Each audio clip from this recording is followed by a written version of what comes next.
Okie doke, ladies and germs.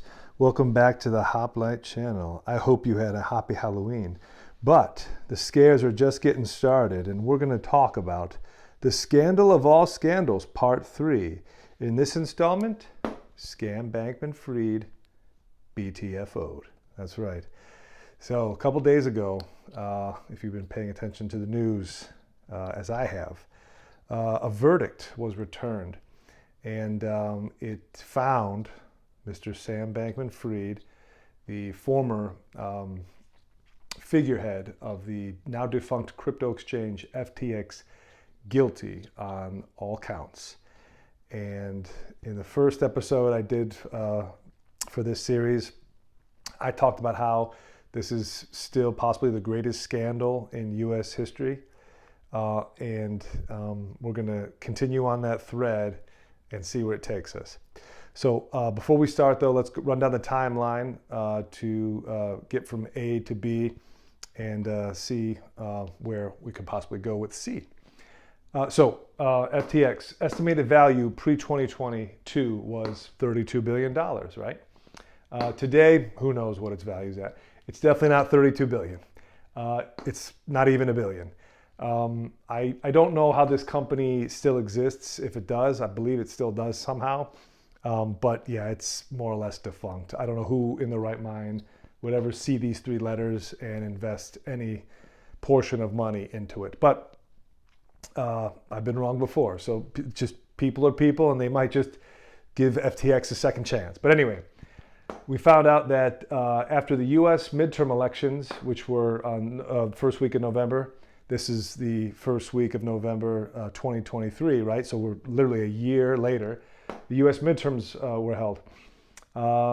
We saw that the U.S. Senate managed to stay in Democrat control, Democrat majority, but the House flipped to the Republicans. So now you have a split House, which means that if impeachment proceedings were brought against our current president, Joseph Biden, who I believe is also trailing in the polls in every swing state, against former President Donald Trump. If he were to be impeached, the Senate would have to vote to remove him, but they are controlled by the Democrat Party, his party, which is highly unlikely to happen. So it's funny how that worked out. But a few days later, the FTX cryptocurrency exchange imploded, right? Completely unrelated, I'm sure. A couple of days later, U.S. regulators launched a criminal probe into FTX because all this internet chatter was saying how this was a massive con and a scheme and a pyramid scam. SBF, Mr. Bankman-Fried, he went on the lam. And a lot of people thought he might have gone to Argentina or some other place, but it turns out he just fled literally a 15, 20-minute plane ride from Miami to the Bahamas, who we happen to have an extradition treaty with. About a month later, it took the U.S. feds that long to scoop him up. He was arrested and rendered back to New York City and federally charged, right? So a little before Christmas, SBF got an early Christmas present, and he was federally charged by U.S. authorities. Okay, fast forward a couple months. In July of 2023, on the 27th, the U.S. attorney for the case that was prosecuting the case, I don't know if it was a U.S. attorney, actually. It might have just been a, well, we'll get to that later. But the jury that was hearing this case is a federal court, I believe. So the U.S. attorney agreed to drop the campaign finance fraud charges against SBF. And a lot of people said, why the hell would you do that? Right? What's the point of dropping that charge? Well, maybe we'll find out later. Okay, and then, like I said, 5 days ago, SBF was convicted on all 7 charges, minus the 8th charge, the campaign finance fraud that was dropped. And he now faces up to 100 years or more in jail for it. So he's looking at a life sentence. And this took roughly a year to sew up. March 2024, in a couple months, will be his sentencing date. I think it's the 28th of March. And the question is, will he make it? Will he make it to his sentencing date? Who knows? In the comments, put yeah, he'll make it, or no, he won't, based on what you think. I'd be curious to see what people's votes are. Yeah, he'll make it to sentencing. Maybe he won't make it much farther than that. Or now he's not going to make it to sentencing, and maybe there'll be an unfortunate accident in his future, right? So certain people we know that have had a similar fate. But anyway, let's read the article. This is from the Washington Post, and then we'll try to put this whole thing together, as I said in the first episode, about why I think this is the biggest scandal in U.S. history, and why FTX and SBF were at the center of a major money laundering operation being orchestrated by our government and the foreign government of Ukraine. Okay, so we'll go to the article by the Washington Post. Bankman-Fried convicted on all charges after a weeks-long criminal trial. The article goes, this is by Ellie Tan and Tori Newmeyer. The co-founder of the FTX crypto exchange was accused of one of the largest financial frauds in history. New York. A jury on Thursday convicted FTX co-founder Sam Bankman-Fried of fraud, conspiracy, and money laundering. The culmination of a month-long trial that saw the former crypto mogul take the stand in his own defense after his inner circle of friends turned deputies provided damning testimony against him.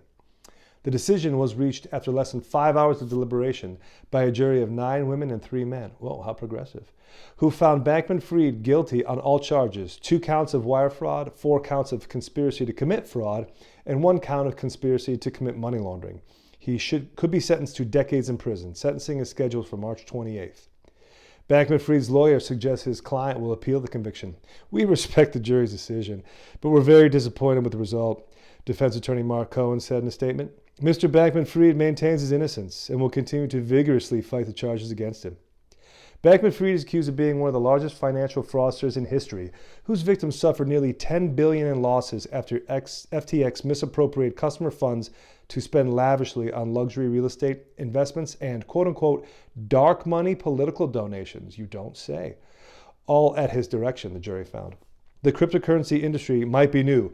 Players like Sam Bankman-Fried might be new. But this kind of fraud, this kind of corruption is as old as time, and we got no patience for that. U.S. Attorney Damian Williams said, Bankman-Fried's parents, Stanford professors Joseph Bankman and Barbara Fried, who became fixtures in the courtroom seated behind their son throughout the trial, embraced each other in the moments before the verdict was announced. The defendant stood frozen, facing the jury, as the foreman announced the findings on each count.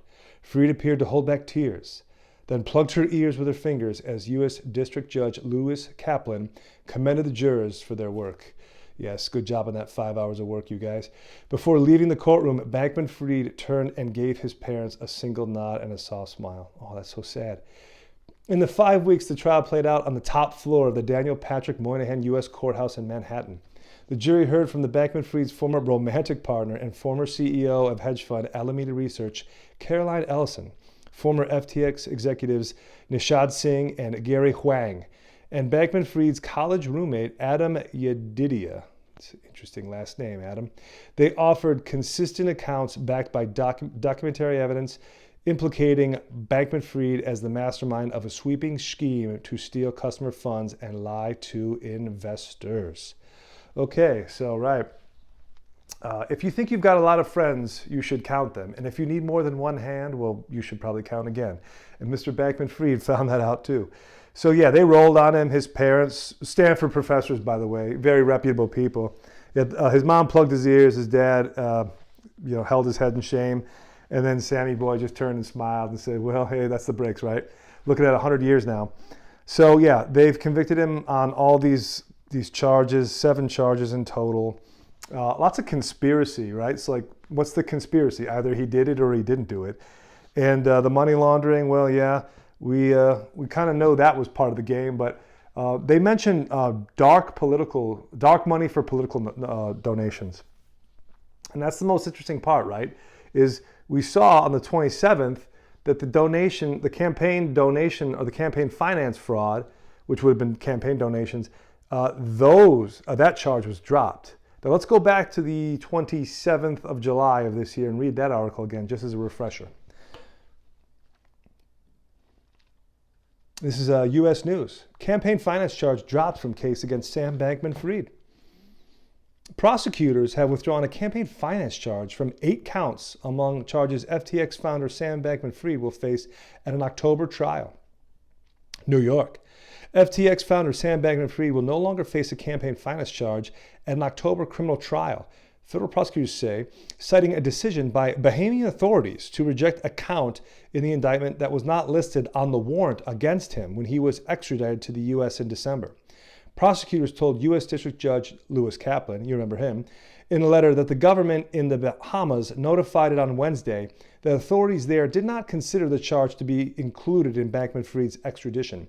Thus, prosecutors wrote they would not pursue it at the trial, in keeping with U.S. treaty obligations to the Bahamas.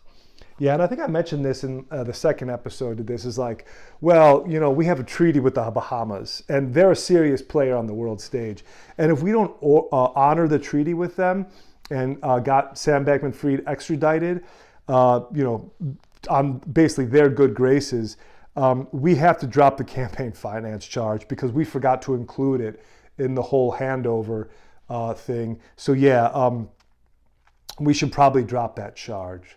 The campaign finance one. Everything else can stay. Just the campaign finance fraud charges, because, well, we don't want that going to discovery now, do we? Because a lot of names might come up during that discovery, and it's not going to look good for our government and for the people who we call our lawmakers. So we'll get that one dropped because the Bahamians are asking us to, not because we want to. No, absolutely not. If it were up to us, we would charge this guy with 1,000 counts, but it's not. And in the interest of fairness and impartiality, we must honor the Bahamians' wishes that we not include that charge because it wasn't on the sheet we handed to them when they handed him over. Let me ask you something, right? Donald Trump, not a very popular guy in New York. Oh no, not too popular at all. He's going through a bunch of litigation right now. Let's say Donald Trump had a crypto exchange like FTX. Let's call it, DJT exchange. It's not FTX, it's DJT. That's probably what he would call it. Yeah, I came up with the idea, Donald, just so you know. Let's say he runs a Ponzi scheme pyramid called DJT. It collapses. He flees to the Bahamas, right? Authorities render him back to New York City. Do you think for 1 second that U.S. authorities would have Donald Trump in chains, in custody, and then say, you know what? I can't believe it. We didn't put the campaign finance charge on the letter we gave to the Bahamians that, got them to turn Trump over. In fairness to Trump, we should probably drop that charge, right? Yeah. The judges and all the prosecutors in New York would look at each other and be like, yeah, it's only fair because, we didn't tell the Bahamians and we got to honor the treaty with Bahamas. So yeah, we're going to drop the campaign finance fraud charge against Trump. Do you think that would happen? I don't either. It's silly that they want us to believe that the U.S. federal government, in keeping with their commitment to the treaty with the Bahamas, is dropping this campaign finance fraud charge against this guy who ripped off people for billions because, well, there's a treaty with the Bahamas and I guess we didn't include it on the letter we gave them. Like that's gonna matter. Like, do you think the Bahamas could literally function without U.S. tourism or U.S. aid money going there? Like the Bahamas is basically like, it's not like a territory. It's a vacation destination for Europeans and Americans, right? And it needs that money constantly to keep its economy going. Like if the U.S. Fed said, hey, just hand that guy over, and we're not telling you why, just do it, right? He ripped off tons of people in America for billions of dollars, so make with Sam Bankman-Fried. And the Bahamians, they wouldn't say boo to that. Like, yeah, sure, here we go, get him out of here. Like this whole campaign finance charge being dropped because it was part of a treaty is smoke. It's nonsense. And like I said, apply it to a guy like Trump, right? He flees, tries to hide out in the Bahamas after his crypto exchange implodes because it's a Ponzi scheme. And do you think for 1 second anybody in the court system in Manhattan would even consider dropping anything against him because we didn't tell the Bahamians, all right? So it's nonsense. So yeah, the campaign finance charge was dropped for a reason. It would go to discovery. And the people who are charging this guy don't want names and facts to come out during that discovery as it pertains to that. So if we don't charge it, none of that will come up. We'll just charge him for everything else. And that was the whole point, right? We want to separate this from him. We want to separate him from this. FTX, yeah, that's gone. That's over. Don't worry about that. This is who you should be mad at. This doughy jerk-off kid. Be mad at him. He's the one who caused this. This whole thing, that was, unfortunate, but it's over now. Forget it, right? Just put it out of your mind. Now, let's read an article from way back in November of 2022 that explains more as to why these campaign finance fraud charges were dropped and why they want you to separate the man, the boy, whoever from the actual device, the actual vehicle of the campaign finance fraud, of the money laundering. Now we'll jump to this article, last one. This is from Medium. This is from November 13th, 2022. Yeah, so it was right, literally, as FTX was imploding, regulators were launching a probe, and our boy was fleeing to the Bahamas. Title: How Ukraine and FTX laundered millions worth of cryptocurrency. After the Russia war started, cryptocurrency platform FTX partnered with Ukraine to receive donations in crypto to fund the war, according to CoinDesk. Now, FTX is insolvent and all cryptos which have been donated to Ukraine are gone. Did this partnership exist only for the purpose of money laundering? Here's some evidence. The FTX Ukrainian connection. In March of 2022, FTX was approached by Ukrainian officials who requested help to set up crypto donations to fund the war. Sam Bankman-Fried, the CEO of FTX, agreed and set up a donation portal on the FTX website. Businesses and citizens around the world could donate any amount of cryptocurrency to different wallet addresses. Ukraine promised to convert all cryptocurrencies into their local currency hryvnia and subsequently buy war equipment. Estimates say that $200 million in donations were raised, but from this $200 million, only $22 million were officially used. This leaves the question where the other donations went. And you see a little tweet here from SBF. We just gave $25 to each Ukrainian on FTX. Do what you got to do. That's on February 24th of 2022. Okay. This is all going on in February and March of 2022, before the midterm elections and before the FTX collapse. $200 million in donations were raised, but only $22 million were officially used. Good question. Where did the other 170 some million dollars go? Maybe if the campaign finance charge had stuck, there'd be discovery and FTX would have to open the books on all of that. And Ukraine possibly would have to open the books on where those donations went. Yeah, none of that happened, did it? None of that came up in the trial in October. Let's read on. By early November, it was estimated that $200 million worth of cryptocurrencies had been donated to Ukraine through FTX. However, only 22 of those funds were officially used to directly fund the Ukraine war effort. The remaining $178 million mysteriously disappeared, leading many to believe that the money had been laundered back to the U.S. The suspicion was further fueled by the fact that Sam Bankman-Fried is the second largest donor to the Democratic Party of the United States. Some believe that Bankman-Fried used his connections in Ukraine to funnel crypto donations back to himself and then used those funds to support the Democratic Party of the United States. However, there is no concrete evidence to support this claim. So what happened to the missing crypto donations?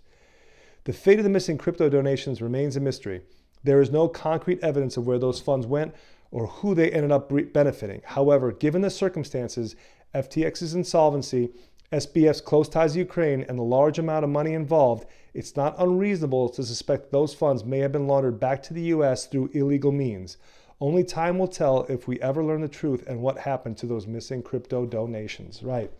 So that article was happening right as all this just kicked off. And it asked all of the right questions, right? SBF was approached by Ukrainian officials to use FTX to get donations that they could convert into the local currency and use for the war effort. And it turns out that barely 10% of the donations received ever went to the war effort, right? Then you look at articles about our government, the United States government, trying to get together aid packages for Ukraine as fast as they possibly could. $50 billion here, $20 billion there, $10 billion here. Now it's November of 2023, And Joe Biden wants to tie aid to Israel to aid to Ukraine, as in if you fund one, you got to fund the other, right? And they want to send even more money to Ukraine. And they're going to use the new war in Israel to justify that spending along with it. There's an old adage, if both parties agree on something, you can be damn sure you're the one getting screwed. And that's almost always true. If both parties agree on something, you're the one who's going to get the shaft on it. And both parties have managed to find agreement on funding the Ukraine war. And like these donations here, we see rarely does more than 20% of the money sent go to the actual war effort. So the big question is, if all that money is going to Ukraine and less than 20% is being used for the war, where is the other 80% going? Or better question, to whom is it going to? Okay, I'll leave you with this as we close this episode here. These are facts. As far as I know, they're undisputed. And I'm going to read them off and let you stew over these. April 25th of 2019, Joe Biden announces his presidential campaign. 13 days later, Sam Bankman-Fried, son of Barbara Fried, Stanford professor and co-founder of the political fundraising organization Mind the Gap, launches FTX crypto exchange, right? 13 days after Joe Biden announced his candidacy. The exchange is magically an overnight success. SBF becomes the biggest donor to Joe Biden. Election day, FTX implodes completely. If you think this scandal is done, it gets deeper.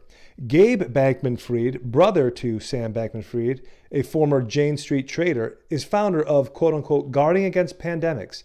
He was a legislative correspondent for the U.S. House of Representatives and an advisor to large political donors in the Democrat Party.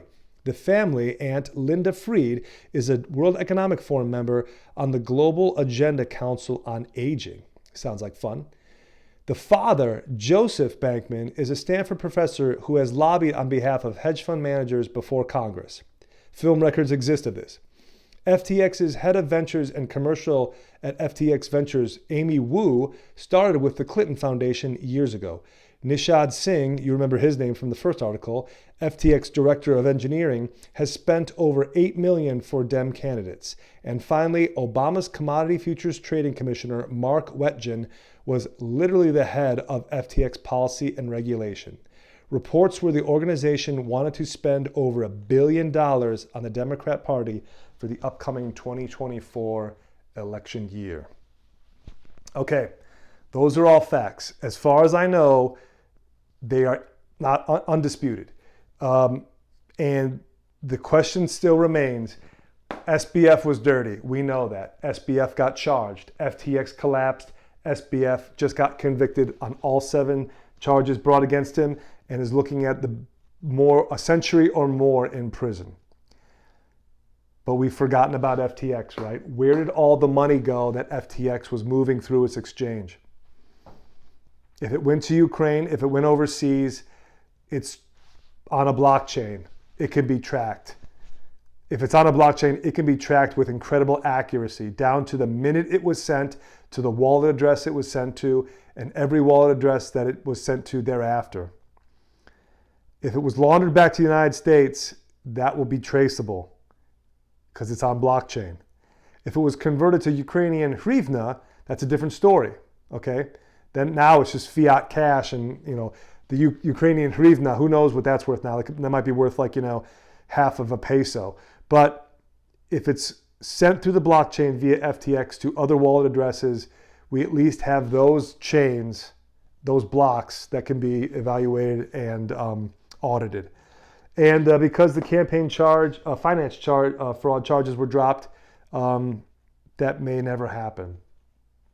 And that's why this is still, in my opinion, the biggest scandal in U.S. history. And it's being swept under the rug on live television and right in front of us. They're going to dispose of SBF. He was the patsy. He was the fall guy. He's going to take the fall for this. And again, for the comments, I want you to answer me this. Will he make it there? Will he make it to sentencing? Because he knows enough to be dangerous, I think. He's not the smartest kid in the class, but he's not the dumbest. And if he thinks he's going to jail for 100 years and then he's going to rot and die in there, maybe he'll roll over some important people just to make a stink. If I'm going for 100 years, you all are not going to enjoy freedom and money while I waste away. If they think he's that dangerous, they might have a contingency plan for him. And this is what happens. There's another old adage that says, when you dine with the devil, you better use a long spoon. And SBF definitely sat down and had dinner with the devil. So that's where we are. I'm going to wrap this series up on this whole scandal with a part 4, which will probably be in March of 2024 when we find out what his sentence will be and if he shows up and if he makes it there. But in the meantime, I appreciate you tuning in for this. Little, tangent. We went back on this story instead of the Israel-Gaza war, if you want to call it that. The conflict that's going on right now there is tragic, and I'm going to jump back into that topic following this. But again, Hot Bite Channel, thanks for being here. Give us a thumbs up and a subscription if you haven't yet. Appreciate it, and we will catch you next time right back here. Till then, take care.